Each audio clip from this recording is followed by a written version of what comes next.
expectations that aren't met create anxiety and self-doubt, and they force you to not live in the moment. And for me, China, you had to live in the moment because you didn't know anything. So to live in the moment is where you find peace. You don't worry about the past. You can't relitigate it. You can't fix it. You can learn from it. But for me, my biggest issue throughout my whole career was anxiety. What if this doesn't work? What if we fail? Yeah. What if such and such happens? I actually flip that. It's like, what if it does work? Welcome to the Warriors at Work show. This is Jeannie Coomber, your guide and host. This is a show for men and women in the workplace who want to move from the predictable to the potent. This is your weekly dose of inspiration with an edge. I talk with CEOs and shamans, sports marketing executives and therapists. All of us are like-minded thinkers and doers who tell stories, share wisdom, and challenge each other to have the best life possible inside and outside the office. Welcome to your Warrior Conversation. Hey everybody, it's Jeannie. Welcome to 2025. Warriors at Work is 5 years old this coming March. 5 years. Thank you for your followership, your support, your encouragement. And I'm kicking off the year with a great interview.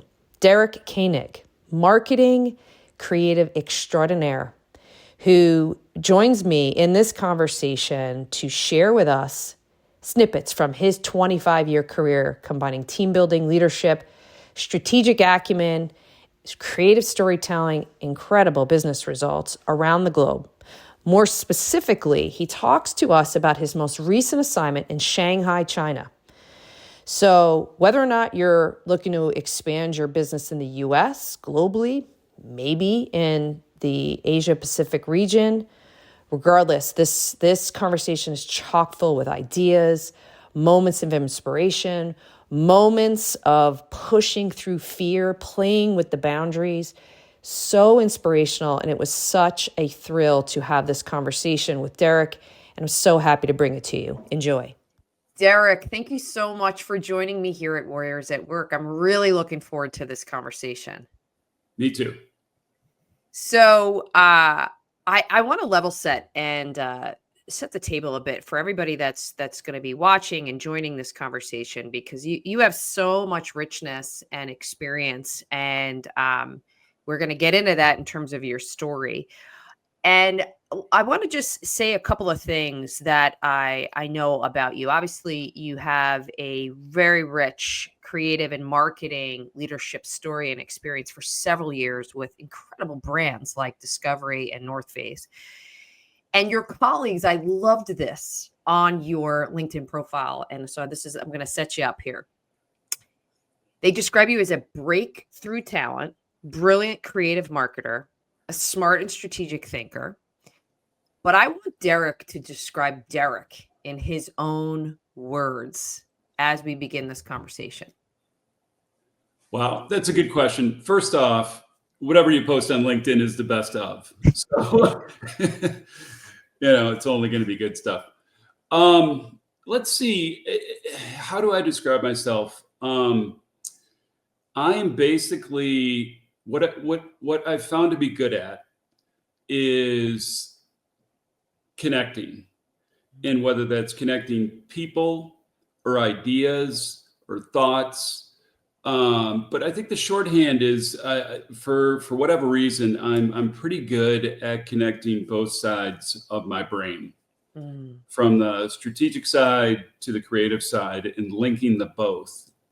And I think in a career in marketing, it's super helpful because you can have great creative that isn't effective because it's not on strategy, or you can have great strategy with not so good creative and you're not going to break through.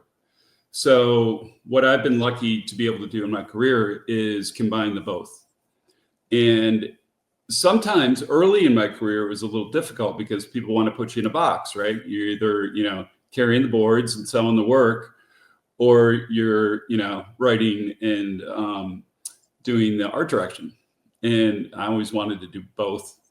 And it wasn't until I found my real true calling, which was at Discovery, where we were creating content every day. And the speed and the pace and the cadence of connecting strategy with creative every day was a really good place for me to kind of grow and do what I really love to do, which was tell stories. Yeah. You're telling stories. I want to drop into that for a moment, and love for you to give some context here. So you obviously have a career that combines those strengths of creative and marketing, and you talked about your experience at Discovery. Was there a particular moment or example where you're like, "Ooh, this is definitely me at my best"? I think it's when I joined Discovery Channel, and the president at the time, Billy Campbell, had just done a deal with the Lance Armstrong cycling team. So it was transitioning to Discovery. And we had to figure out a way to plug in a guy who rides bikes in France to why would Discovery Channel be sponsoring somebody like this? And the answer was, well, it's just all the stories that surround the bike. The man, the strategy, the team, the topography, the tour, the technology, and Discovery was perfectly positioned to tell all of those individual stories, but it all focused on Lance, who at the time was probably the most famous person in the world. So again, the connection, I think a lot of times people wonder why a brand is involved with a celebrity or a person or an event. And you really got to connect that why. Why are they there? Why are they in the conversation? What are they adding? Why am I listening? Why do I care about this story?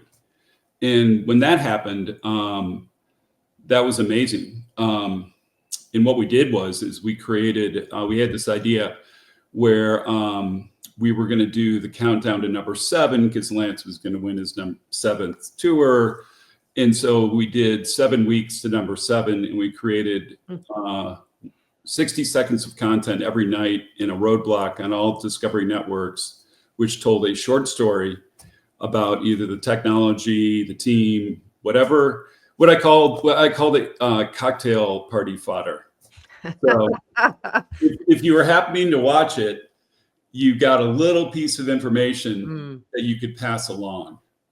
And for me, so my theory on great creative and content, most people say content is king. Well, content is everywhere. I would argue that context and social currency is what makes content matter. So if you tell a story to somebody or give somebody some information, you have to do it in a way that they can pass it along and that it becomes part of their story. So you give them currency to share. And I think that's the secret sauce of marketing today. The consumer, the viewer, has to become part of the story in order for them to amplify it. So let's build on this because you have such an interesting experience living and operating in Shanghai. So I want to take you back to November of 2022. You were deployed to Shanghai, China, to take the North Face brand basically to the next level in APAC. And so first, there's so many aspects to this story. So I just want to start with what was going on in the business that prompted this decision, and why did they ask Derek to go? Wow. Well, first off, I couldn't be more grateful for the opportunity, especially at this point in my career, to have such a wonderful assignment and to go somewhere I've never been and just learn. But getting back to, so the North Face has 3 regions. They have Europe and they have Asia and they have the Americas. And Asia always operated independently. And they kind of did their own thing. And obviously the consumer has completely different insights and background and what have you. And they had gotten to a point where they were growing, but it had kind of plateaued and competition was fierce. And what they had never done in Asia was tell the North Face story, which is a very robust 66-year story of athletes and expeditions and technology and like really rich storytelling based on performance and human growth and just, these wonderful aspects. But they'd always sold it as kind of lifestyle. And so kind of the assignment was to go over, there were basically, it's kind of funny. I worked for a woman, Nicole Otto, who had the vision to do this. And I was the first American to go over and be kind of inserted into the business. And I was very reverent about that and very understanding that I, had a lot to learn. But her assignment was one, double the revenues from. Oh, is that all? Yeah, that was number one. She said, take it from 450 million to 1 billion and do it in 2 years. And my answer was, well, I think they have a lot of people there. We probably can do it. And she said, build it on the platform of North Face performance and history and authenticity. And I said, well, I think I know how to do that. And she also said, build the team, turn them into marketers, turn them into brand lovers and storytellers. And that was kind of the big three. And I said, okay. And she said, go do it. And why she hired me, I think you'd have to ask her. But I think I've been around a little while, so I kind of know, I know what I don't know. Let's put it that way. But I also had gotten to a point where it was just a thrill to be in a position of learning every day and go in there with, so this is not my term, but I've stolen it and I think it is fitting. But we used it and we called it humble swagger. So one is, of course, being humble, which is humility and going in, with a position of, I need to learn as much as I can. And swagger is confidence, that you are confident that you have the tools to learn and to apply and to adapt. And basically we stole that from our athletes at North Face, because that's who they are.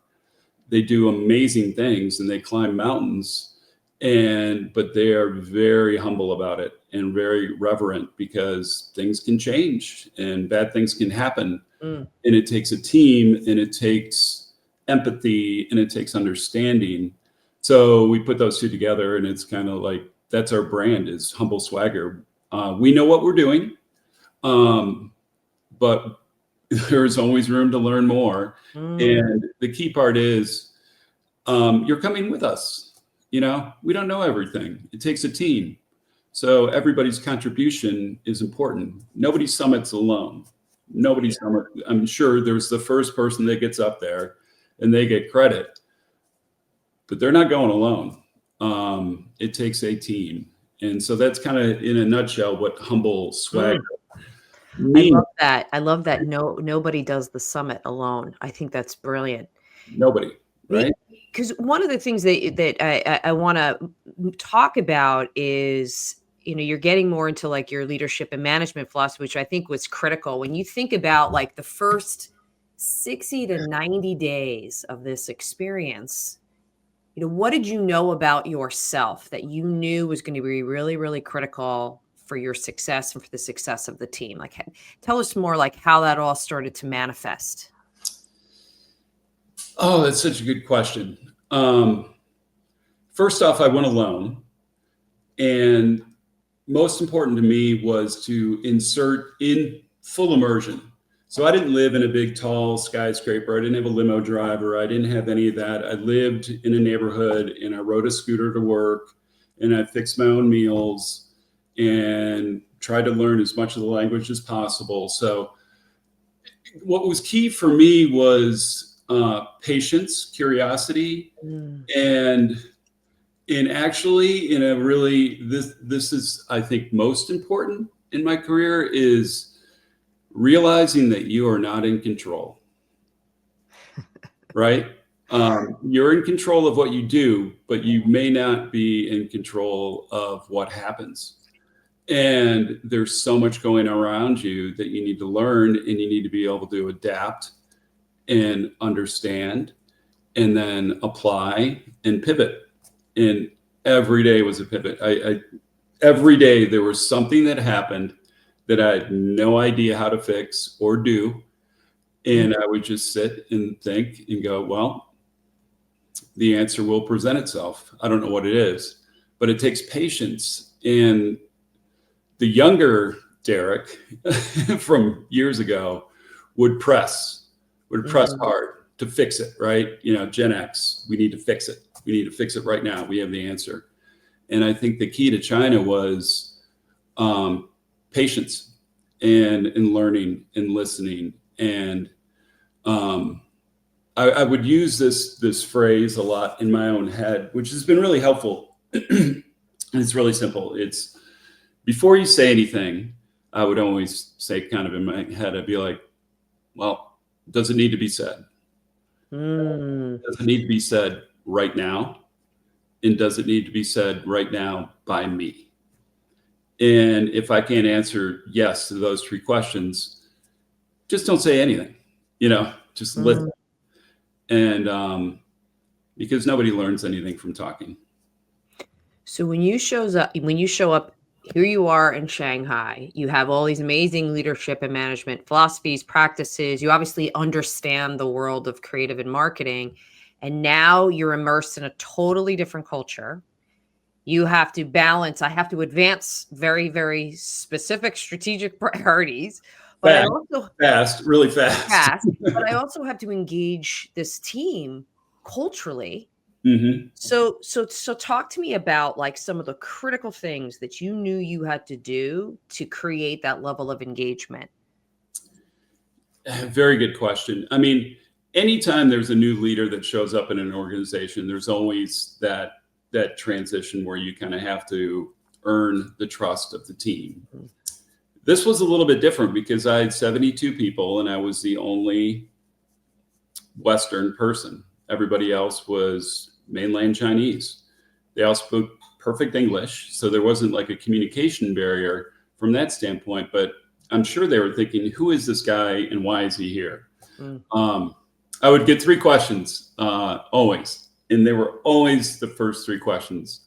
The first question is, what do you think about China?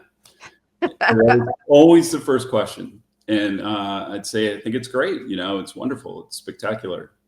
I'm learning a lot. The second question was, why are you here? And I would say, I'm here to help.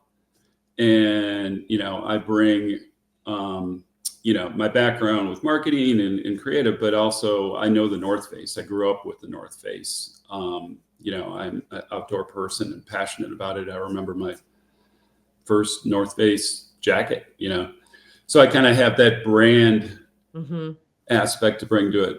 Third question was always pretty funny is, when are you leaving?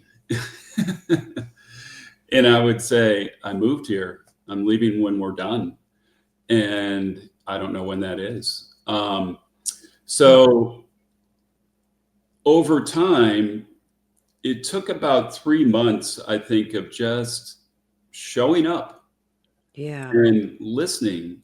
And not only listening in meetings, but I think most importantly, my management style is much better one-on-one. And I'd always say to people throughout my career, there's stuff you have to do and stuff you want to do. In order to get to the stuff you want to do, the fun stuff, you got to do the stuff you have to do. And the boss's job is to find out what you want to do. And then create the opportunity for them to go do it. So, and that's very independent and personal with people. But once they understand, one, that you can actually make that happen, and that you're listening and you care about their personal growth, then you start to really develop a relationship where the team becomes bigger than the individual. Yeah. Wow. That's it's so interesting because it was basically you had to really listen first, then apply and move and try to advance. What was most difficult for you? Oh, wow. Understanding the Chinese culture is, I wouldn't say it was difficult, but it was completely foreign to anything anybody that works in the Western world can even understand. I mean, the entire culture is fundamentally different. And people behave in a way that they grew up in. And so to go in there and expect that you could use Western tactics or philosophy and it would motivate people would be a disaster. So I went in eyes wide open and just listened and tried to pay attention, not only to words, but to actions, to how people work together, to how they treat each other, to what's important. What's the currency? What's the currency of the team? And it was fascinating. I mean, every day I would have a moment where I'd be like, huh, that's why that is that way. Now I get it. Now I understand why this happens when this happens. And the only way to do that is to live it. Empathy is the big, management word right now. Empathy is not words. Empathy is action. And empathy is actually living in somebody else's environment and experiencing it. You can't study it. You can't read about it. You can't watch a video. You have to be in it. And that's why it was so important for me to go and live there full time and be in a neighborhood. Yeah. And because you see things. And you did it alone. Your family was still stateside. So you really, so when I think about like some of the more difficult things, it's like personally, you had to make a decision to go there. Professionally, you had to change how you think, how you operate, and pick up what are the cues of this culture. So going to your point is like Western philosophy, we're drive, we're execution, we're explicit. Fix it. And you're going into the most implicit culture that there is, I'm assuming, based upon what you're saying, and that it required a totally different frequency, totally different speed. It did. And the thing about China, which is fascinating and amazing, is the speed and scale of everything. Once you make a decision and push go, it's not just 100,000 people or 1 million people or 100 million people. It's 1.5 billion people you can reach. And so you can affect change very quickly. Wow. And from a marketing standpoint, it's like a kid in a candy store, right? Because you see the results. But yeah, I was there alone and it was isolating. And at times, it was, I mean, you're in a place where you don't know much and you have to really fall back on your own humble swagger and say, you know what? I don't know how this is going to turn out, but I have to have confidence that it's going to turn out the way it's supposed to turn out.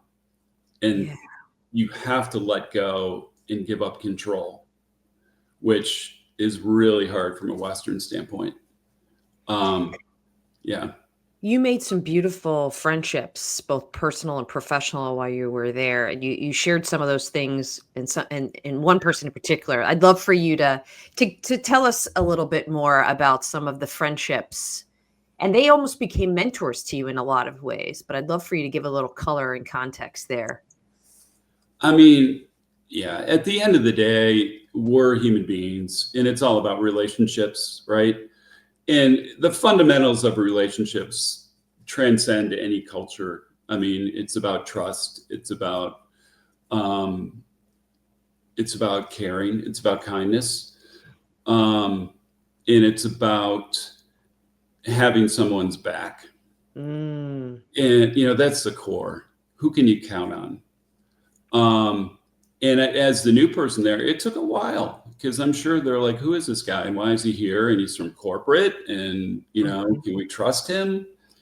And, I had to do my best Ted Lasso, management style and just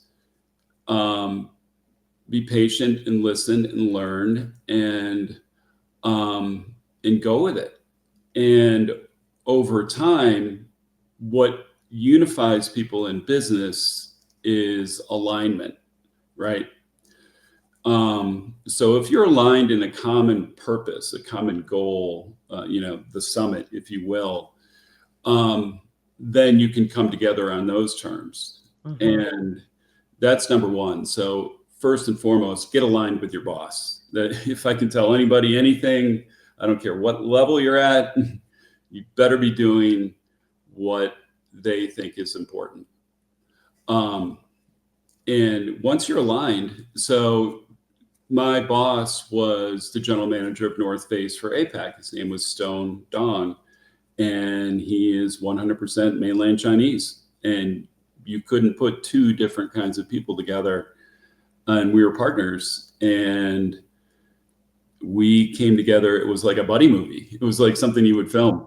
And we would, and it got to a point where I would teach him phrases in Western phrases, and he would teach me Chinese phrases, and we would, it was just constant learning, Mm. and to me, that's what a mentor does. And, Yeah. in personal growth, like if you stop growing, just throw in the towel. Mhm. Especially in marketing. Mm. And the things that he taught me and his supervisor taught me and everybody around me taught me has made me a much better marketer and creative and probably a better person to a certain extent, just, Right. um,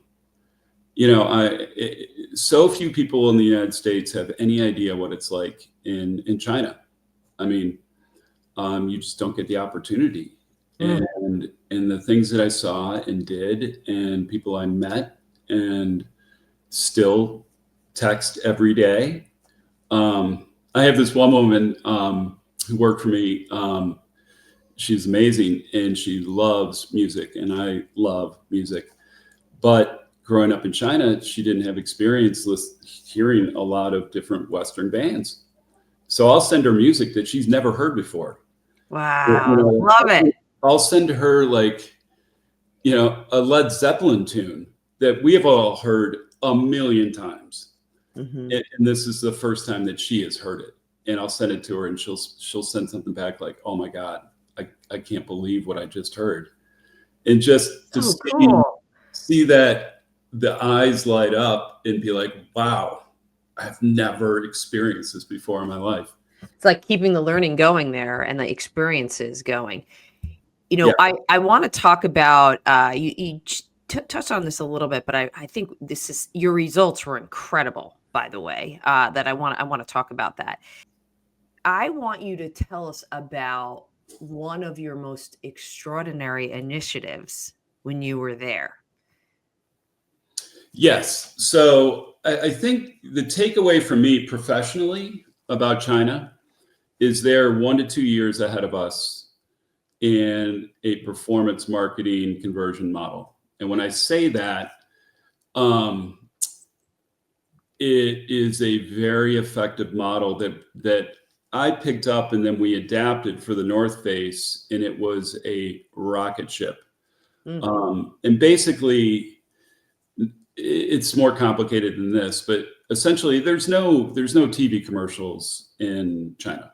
There's no fireside, where you can do one thing and everybody sees it. There's no like anthems, which is very Western. You create an anthem, you spend a lot of money, you make a big ad, everybody says it's great, and then hopefully it moves product. In China, what you do is you create events or something that is very, let's put it this way. It's about attraction. It's not about promotion. And I think fundamentally a brand, a good brand, is about attraction. It's about creating a community that I want to be a part of. How do I get into that community? How do I get into the North Face world? And so what we did is we created these massive events, whether it was, rail jams in Shanghai or 100K running events or climbing events. And then we brought our athletes over, the Jimmy Chins of the world, the Alex Honnold, the rock stars, if you will, the Alex Armstrongs, greatest woman out of bounds skier ever. And then we created these events. But here's where the thing is, like, only so many people can go to the event, right? And we would stream the event, which would be great. But the key is, how do you connect that event to actually buying something, right? And so you take the event and the magic and the spirit of the event, and you replicate it in the 600 stores. So the stores become the experience where people can go and touch and feel the product and the performance. But more importantly, create the social currency that people want to take and then spread. So it becomes event, athlete, influencer, social, amplification, and then conversion. And it's all done on the phone. And it's all done within 30 seconds. Wow. So if you think about that, if anybody says you can't like do brand and selling at the same time, you can, but it has to be a community that I want to be in that community. I want to be with those people. I want that product that lets me do this, that they're doing. I want to do it. Oh, here's where it is. Here's how it works. Here's the performance. Here's the reason to believe. And here's how I convert, push the button. And that all happens seamlessly. And that is coming to the United States. It's not here yet, but it's coming. And it is highly efficient. And it doesn't cost as much money as the traditional Western model, because you don't have to produce a $4 million anthem spot. Right. Wow. So what we did very simply is we built what we called the world's first North Face Summit Clubhouse in the middle of Shanghai. So we took over this building and we converted it to an experience, which a lot of people do, but more importantly, it was a community center where we did talks and invited all kinds of different people that embodied exploration, even if it wasn't, outdoor exploration, music, art, you name it. And it became the center of exploration and curiosity and community. And it was a living, breathing experience for 6 months. And the key to that is, if you think about some of us who of a certain age, it was essentially stealing a page out of the MTV Spring Break party house, right? Yeah. Everything happened at the clubhouse. So instead of paying influencers to put on our clothes and send out pictures wherever they were, no, they had to be in our clubhouse. And so there's your context.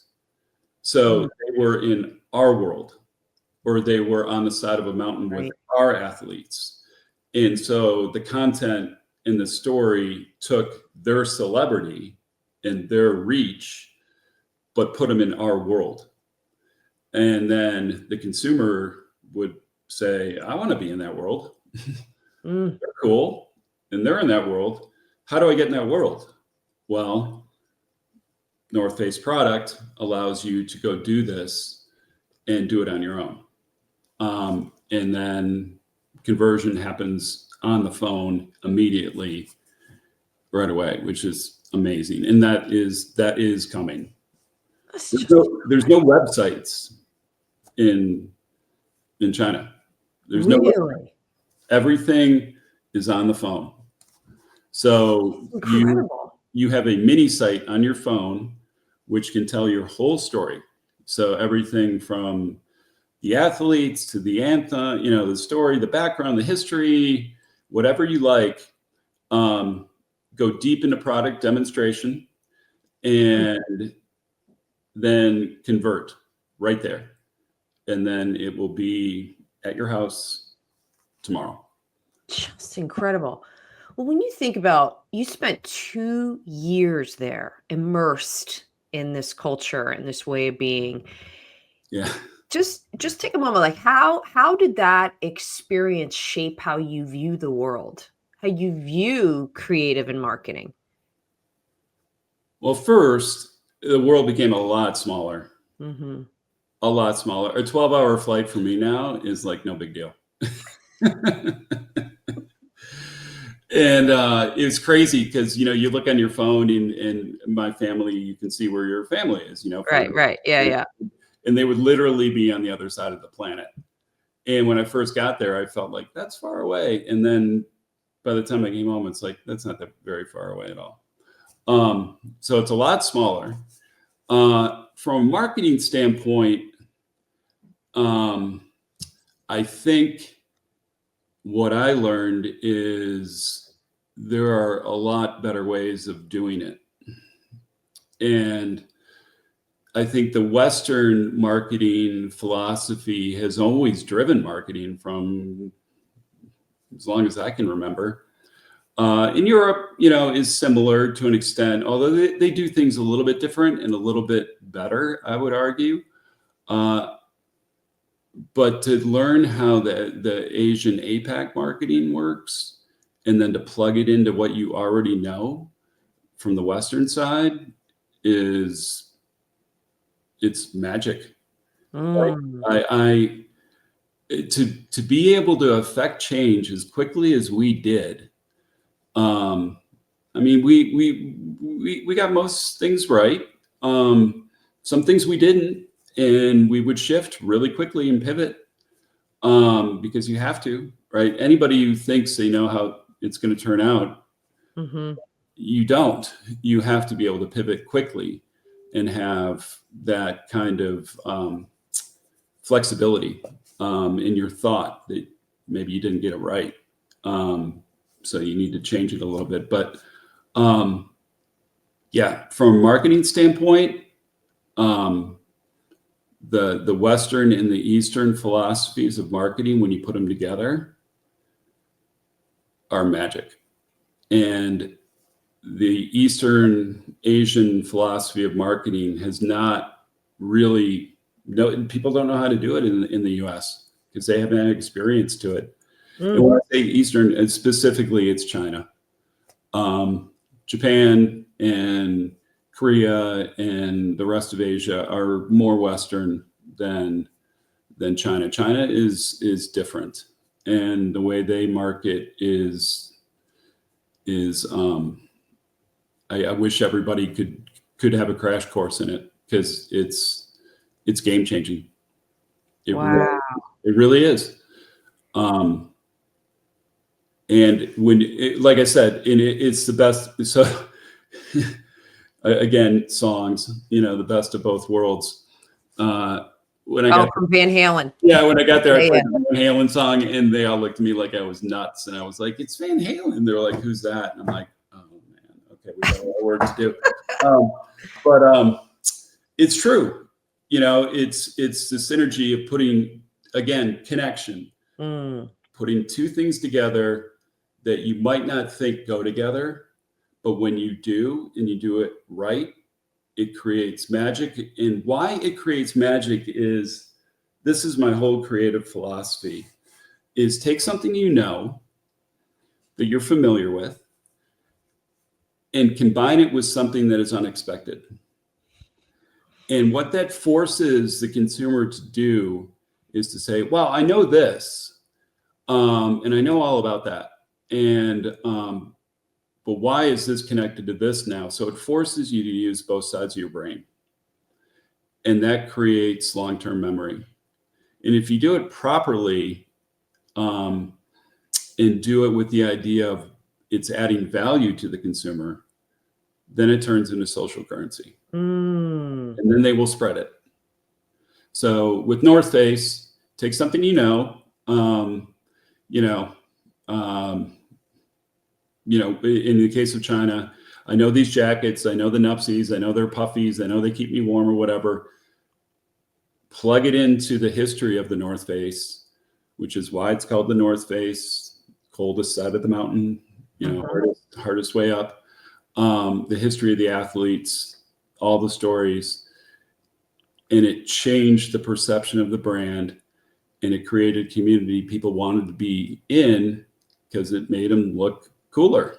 Yeah. And they knew something. And also, and talking too much, but China is going through a fundamental change now from 20 years of basically exponential growth, and people getting wealthier, and basically their lifestyle becoming all about the stuff. Post-COVID, it's a rapid transformation about me and my personal growth. And when you think of the North Face, never stop exploring, I would put that up there with just do it as pretty much the highest order of a call to action. I mean, never stop exploring means just keep learning, just keep going, just grow, learn, get better, push yourself, fail, but then get back up again, Yeah. And China was shifting to that, and we plugged right into that, which was great. So again, I told the story about the woman who didn't, that about music or whatever. The greatest thing that I can take away from China is not the success or the numbers, which were great. And yes, that's good. That goes on LinkedIn. But what is also on LinkedIn, which is equally important to me, is the change in my staff. So when I got there, nobody did anything outside. Nobody. They didn't really understand. You mean like personal hobbies outside? Is that what you mean? No hiking, no skiing, no running, no nothing. It just wasn't. And it was right after COVID, so they hadn't been able to for a long time. None of us really had, but for them in particular. And so in 2 years, of the 72 people on my staff, I would say 3/4 of them ran a race, went skiing, went hiking, climbed a mountain, and they changed. And it would be funny because we do these. I taught this one woman how to ski. We did a ski event up in the mountains, and she'd never skied before. And I'm a big skier, but we spent the day skiing, and then finally at the end of the day, she's like, "Oh, I'm really not getting it." And I said, "You're a skier now." Wow. I said, "You skied today. That means you're a skier. So that nobody can ever take that away. You are a skier." What a great story, Derek. And she just her eyes lit up. She's like, "Yeah." She's like, "But I'm not very good." I'm like, "It doesn't matter." Yeah. You're a skier, you're a runner, you're a hiker, you're a climber. You are participating, you have purpose. And to me, that's what the North Face, I mean, we make stuff, right, that makes you warmer, drier. But what it really does is it allows you to be in the environment longer and more comfortable, so you can get better at things and you can experience things, right? Not everybody climbs Everest. You don't have to, Brilliant. What maybe. a great story. And that speaks so much, going back to like your personal leadership and management philosophy on who you are in the world and the type of environment you're creating with other people. And so here you are, you're back in the US Yep. and you're bringing your lessons, your learnings, your insights into the classroom. And I'd love for you to tell us about what you're doing and why that's important to you. Well, so I went to the University of Michigan. That's where I got my MBA. I also went there undergrad. Go Blue. But I've always been engaged with the school because I think my career, I can come and show stuff that they, is interesting, right? Because we make content. So when I was at Discovery, I'd come back and show them stuff. But when they found out that I had gone to China, then they were like, you need to come in and talk about this. And I said, I would love to. I said, but even better, I said, what if I can get my partner from China and we both come in together and present as a team? And it's really about how two cultures, when you put them together, can create magic. And so we're going to do that in April, which I'm excited about. And we're figuring out what the curriculum is and what that's going to look like. But there's nothing more fun than teaching and sharing. I mean, it's storytelling, right? It's storytelling, but it's storytelling with a purpose. And if people can learn things and then apply them, great, but so grateful for that. If you asked me 5 years ago, I was going to spend 2 years in Shanghai working for the North Face, I'd say you're crazy. Like, how is that going to happen? And then, I was lucky enough to have it happen. And I'm not saying I'm the only person that could do it. No, but I was fortunate enough to be the person that did it. Right. And again, just humility and grace, that you get to do these things. And embrace them, for what they are. Well, here's my last question, because anybody that's watching and listening to this conversation, maybe they just got an opportunity to go live and operate in China. What is your advice? What are these are the couple of things that you have to be thinking about or considering. So best advice, Derek. Go, but go with humility and curiosity and patience and reverence, and be prepared to let go. Because if you try to control anything in an environment that you can't control, you're going to go crazy. The one thing that China afforded me to do, and I think this is hard, and maybe it will resonate with people, because Western society and particularly in marketing, like, we try to come up with ideas and we try to affect change. We try to get people to do things, right? And we have expectations that they're going to react in a certain way. Expectations that aren't met create anxiety and self-doubt, and they force you to not live in the moment. And for me, China you know, you had to live in the moment because like you Mm. didn't know anything. So to live in the moment is where you find peace, because Oh, I love that. you don't worry about the past. You know, you can't relitigate it, you can't fix it, you can learn from it. But for me, my biggest issue throughout my whole career was anxiety. What if this doesn't work? What if we fail? Yeah. What if such and such happens? I actually flip that. It's like, what if it does work? Yeah. What if it turns out okay? You Mm. know, like it may not turn out the way you think it's going to turn out, but it's going to turn out probably the way it's supposed to. So, like, live in the moment. What a perfect way to finish out this conversation with huge insight like that, Derek. And I thank you so much for taking the time to share your story, share your heart, and so looking forward to seeing what's going to come next. Thank you for joining me for another episode of the Warriors at Work show.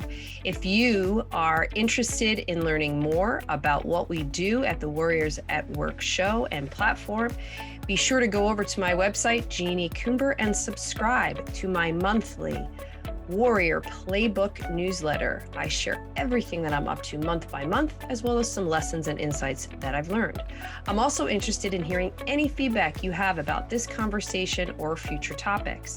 So reach out to me directly on jc@jeanniecoomber.com or on LinkedIn. Be sure to tell your friends and your colleagues about this Warriors at Work conversation. Subscribe, review, and rate us. It's the best way to get this message out into the world. Be well.